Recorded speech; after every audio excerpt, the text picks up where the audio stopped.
Good evening, world. It's Michael Petrosky, and I am here doing my predictions for NXT TakeOver Orlando and WrestleMania 33. Now, first match on the card for TakeOver, it's Ty Dillinger, Roderick Strong, no way, Jose, no way, and Ruby Riott, the debuting Ruby Riott, versus Sanity, made up of Eric Young, Killian Dane, Alexander Wolf, and Nikki Cross. Personally, I'd like to see Sanity win, but I think the faces are going to get the win, considering this is Ruby Riott's in-ring debut. Next, it's Aleister Black making his debut in the next match against Andre Cien Almas. I believe that's his name. I haven't watched NXT in a little bit. I think Black's going to win. It's his debut. No reason he should lose. Next match is a little bit of a cluster, you know what? It is a triple threat elimination tag team match for the NXT tag team titles. In one corner, you have the Authors of Pain with their manager Paul Ellering, the reigning defending champions, versus DIY, aka Johnny Gargano and Tommaso Ciampa, versus the Revival, Scott Dawson and Dash Wilder. I believe the Authors of Pain are going to be winning this.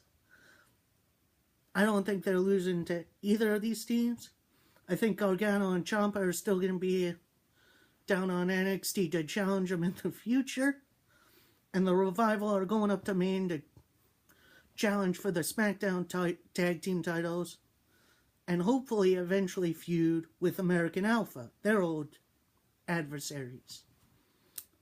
Next up is a singles match for the NXT Women's Championship, as Asuka defends her long reign, at least a year, versus relative newcomer Ember Moon.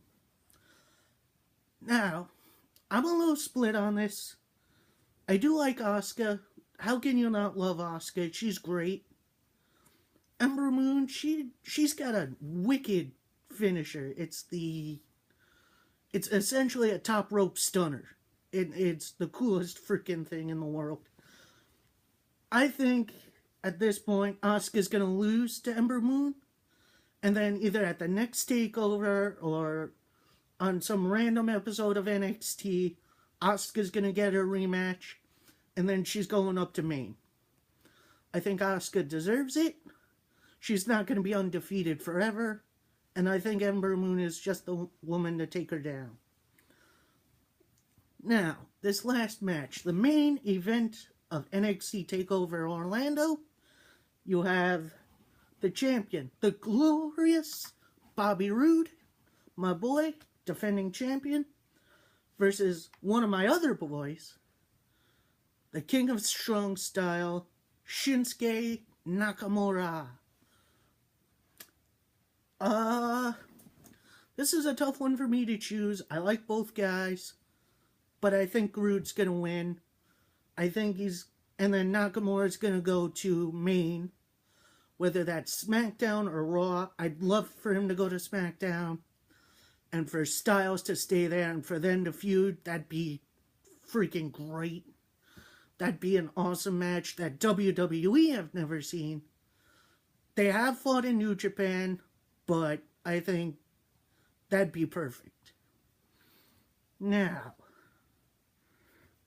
on to the big show. Well, on Sunday, which is WrestleMania 33. If you'd give me a second. Okay, there are currently 3 pre-show matches. Of course, card is subject to change. So, we'll see what happens. First match we have is for the SmackDown Women's Championship, and it is a six-pack challenge featuring Alexa Bliss, the current reigning defending champion, Becky Lynch, one of my favorites, Natalya, underrated, daughter to Jim Neidhart, the Anvil, niece to Bret the Hitman Hart, love the Hitman, the returning Mickie James, who I love. She has her own WrestleMania moment, even though Vince doesn't want you to know about it. Carmella from Brooklyn, who's she's okay. And she has James Ellsworth in her corner. Kind of sick of him, but whatever. At least he's doing something from WrestleMania, besides being in the ring. And you have the hometown girl from Orlando, Naomi. Made her return last Tuesday on SmackDown. I think she's very underrated. I think it comes down to two people in the six-pack challenge. From what I remember, it has been a while since there's been a six-pack challenge in the WWE. I believe, from what I remember, there's a time limit, and you pass the title around when you get a pinfall or a submission, I think. I need to look that up. I think that's the rule for the six-pack challenge. I think it comes down to two women, Bliss and Naomi. Now, as we've seen so far, WWE, for whatever reason, don't like to give the hometown people the win in their hometown. So, you know what? As much as I want to see Alexa Bliss retain, it's going to be tough. I think Naomi regains the title that she never really lost due to injury before she came back. So, I think that'd be a great story, a great way to start off WrestleMania, even though it's the pre-show. I like the pre-show. It can have some good matches. This next match, I wish was on the main card. But I do understand why it's there. It could be a show stealer. It's for the Cruiserweight Championship. It features the king of the cruiserweights, the defending Cruiserweight Champion Neville, versus my guy, A-Double, Austin Aries. Aries making his WrestleMania debut. Neville missed his WrestleMania due to injury, as did a lot of people last year. I think this match is going to steal the show. I think it's going to be great. I think Austin gets the WrestleMania moment. I think Aries wins this match. I think to keep the good feeling going, I think Aries wins the match. I think that'd be good for everybody. Now this next match, it's going to be the big Andre the Giant Memorial Battle Royal. If you don't know it, basically 30 competitors in the ring, over the top rope, feet touch the floor, you're out. I think there's maybe 3 guys who could legit win this. 2-time winner, Big Show, whoa! Sami Zayn, one of the most underrated dudes on the roster, and I feel like he could already be a champion already. I wish he was somewhere else on the card, but, you know, whatever. He earned his way in. And then the last competitor, who had, like, earlier in the year, had an amazing match, a very big, surprising match with the Big Show, Braun Strowman. Out of those 3, I know they're all Raw guys, but I think Braun's going to win. It's going to end up Braun Strowman versus Sami Zayn, last 2. Sami Zayn's going to try for the Haluva kick, and Strowman's going to dump him over his head. Braun Strowman is Andre the Giant Memorial Battle Royal winner. Now, for the main card, the sort of big main events. First up is a triple threat ladder match for the Raw Tag Team titles.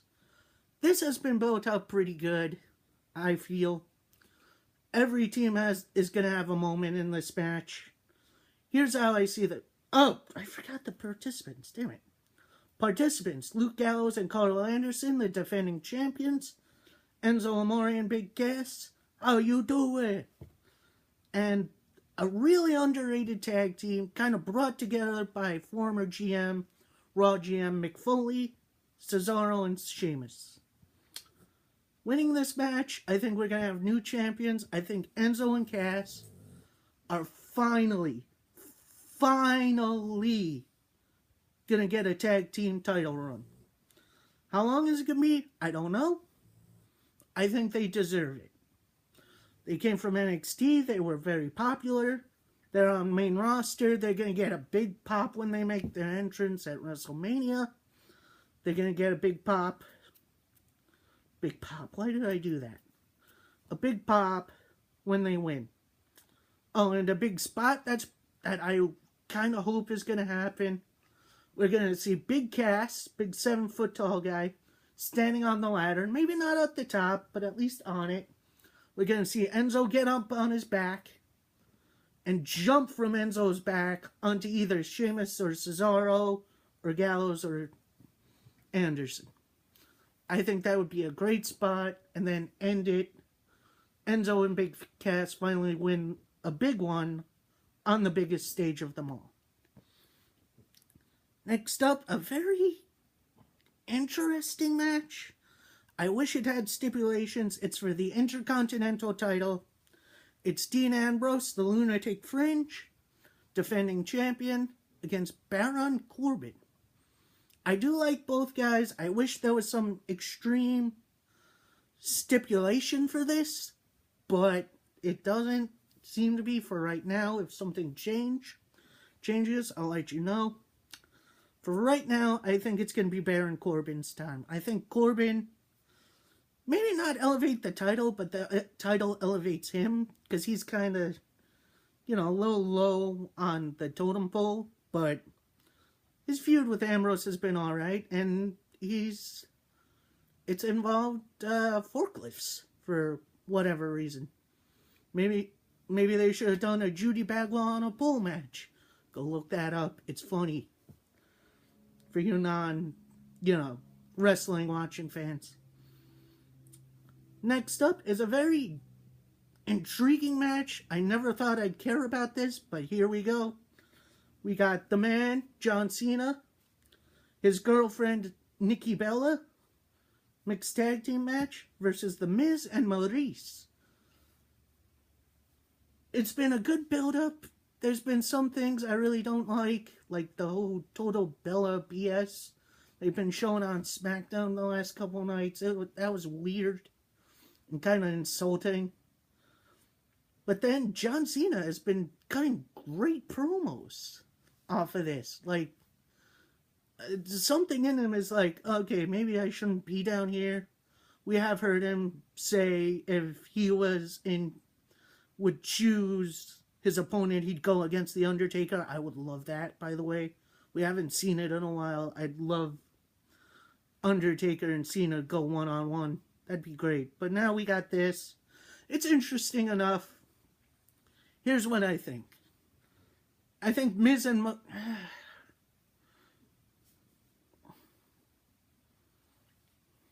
It's a tough call. I do care a little bit... Oh, excuse me. A little bit much about this.